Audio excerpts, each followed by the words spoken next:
Bonjour, je vais vous présenter donc le programme de spécialité maths en première. Donc si vous êtes en première, eh bien, vous avez bien fait de choisir cette spécialité. Vous verrez, c'est très intéressant et ça vous permettra d'avoir tout un tas d'ouvertures possibles. Si vous êtes en seconde, eh bien, n'hésitez pas, regardez et vous verrez, vous allez choisir cette spécialité pour la première. Alors déjà, il faut avoir le programme. Alors pour avoir le programme, vous le trouvez assez facilement. Moi, je l'ai mis sur mon site. Donc pour aller sur mon site, vous allez faire ici Alexanor. C'est le nom de mon site. C'est également le nom de ma chaîne YouTube. Vous verrez ici, voilà, Alexanor, machaon.fr, c'est mon site. Alors il y a plein de choses sur ce site, c'est un site que j'ai fait il y a longtemps quand j'étais prof de maths et j'enseigne également l'informatique aux élèves de terminale S. Et là vous voyez, il y a un programme de mathématiques. Vous cliquez dessus et vous avez ici les nouveaux, les anciens programmes. Alors vous, ce qui vous intéresse, c'est celui-ci. Voilà. Et donc ça, c'est la première page du programme. Sinon, vous avez accès à ce programme sur le site, les sites officiels de l'Éducation nationale. Alors, le programme, vous voyez, il y a l'algèbre, l'analyse, la géométrie, des probabilités, l'algorithmique et programmation, et un vocabulaire ensembliste et logique. Alors, je vais regarder matière par matière, l'algèbre, l'analyse, etc.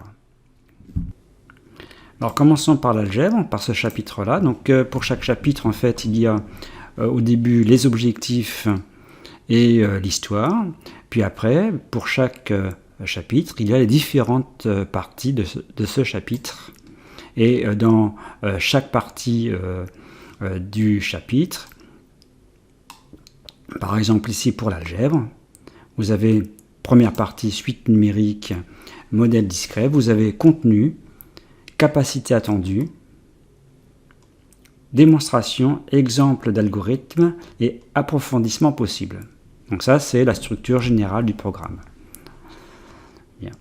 Alors, par exemple, dans cette partie, sur les suites, eh bien les suites, il y a essentiellement les suites arithmétiques et géométriques. Et de façon plus générale, les suites définies directement UN égale f de n ou définies par récurrence. Il y a des sommes également à connaître.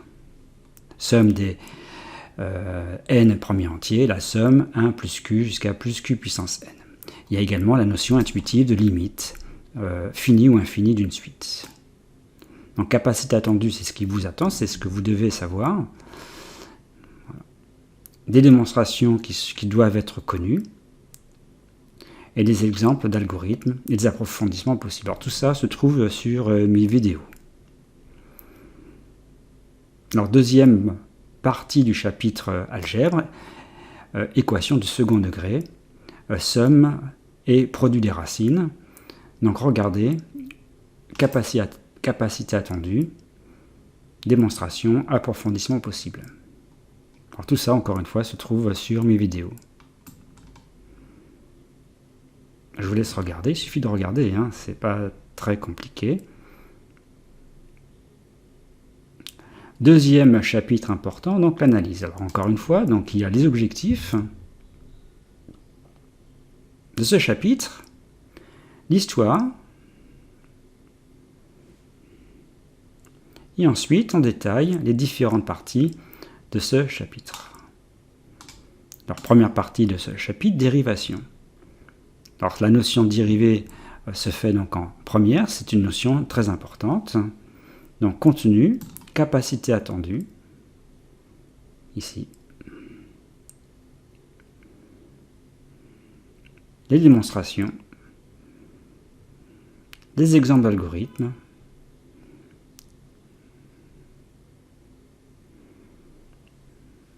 ici, il n'y a pas d'approfondissement possible. Alors, deuxième partie de ce chapitre d'analyse, variation et courbe représentative des fonctions. Vous voyez, donc contenu, capacité attendue, exemple d'algorithme. Troisième partie, fonction exponentielle. Alors ça, c'est vraiment la nouveauté, parce que il y a la fonction exponentielle en première, tandis qu'elle était étudiée en terminale. Et on fait le lien entre la fonction exponentielle et les suites géométriques. là vous avez des approfondissements possibles. Autre partie de ce chapitre d'analyse, les fonctions trigonométriques, cosinus et sinus. On fait le lien évidemment avec le cosinus et sinus étudié avant.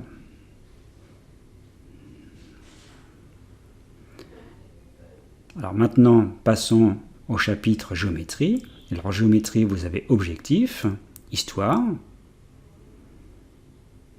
Puis après, on détaille donc les différentes parties. Donc la première partie de la géométrie, c'est calcul vectoriel du produit scalaire. Alors ça aussi, c'est pas une nouveauté, hein. Le produit scalaire, on le fait en première depuis longtemps. Et donc là, on reprend le produit scalaire. C'est une notion très importante en géométrie, d'ailleurs plane, comme dans géométrie dans l'espace. Là, c'est la géométrie plane. Donc contenu, capacité attendue, démonstration, approfondissement possible.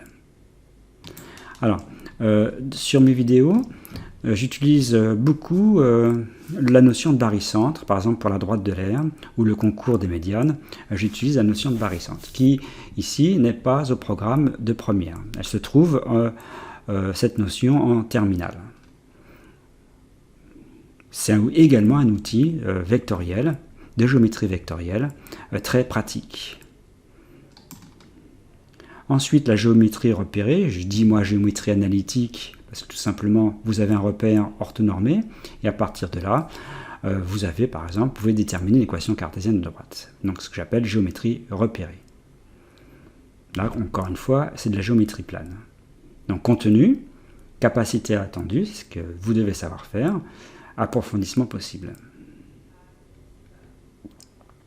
Bien. Maintenant, on passe à l'autre chapitre, probabilité et statistiques.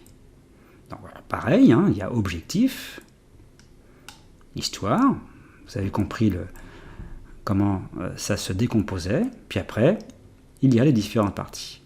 Donc première partie, probabilité conditionnelle et indépendance.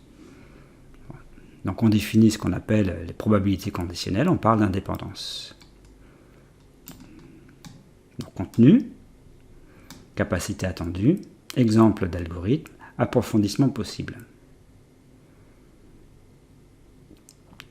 Ensuite, la notion de variable aléatoire réelle. Donc contenu, capacité attendue, exemple d'algorithme, approfondissement possible.